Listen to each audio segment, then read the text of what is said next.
ঈদের ছুটিতে নারীর টানে সবাই বাড়ি ফিরে গেছে, যে যার জেলাতে ফিরে গেছে। সবাই ঈদ উপভোগ করতেছে ফ্যামিলির সাথে, যারা ঢাকায় থাকতো।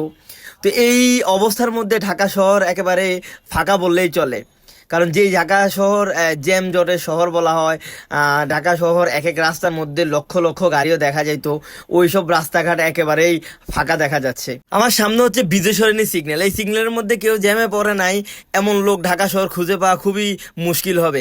এই সিগন্যালের মধ্যে শত শত গাড়ি আইসা, হাজার হাজার গাড়ি আইসা অপেক্ষা করা লাগে জ্যামের মধ্যে। তো ওই বিজয় সরণি সিগন্যাল আমরা হচ্ছে একেবারেই পার হয়ে যেতেছি জ্যামহীন ভাবে।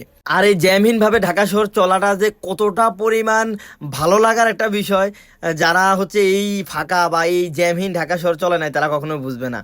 ঢাকা শহরটা আসলে এখন খুবই সুন্দর লাগতেছে, খুবই সুন্দরভাবে চলাফেরা করা যাইতেছে। দুঃখের বিষয় হচ্ছে এই জ্যামহীন ভাবে চলাফেরা আর 2-1 দিন, তারপর আবার সে আগের রূপে ফিরবে ঢাকা শহর।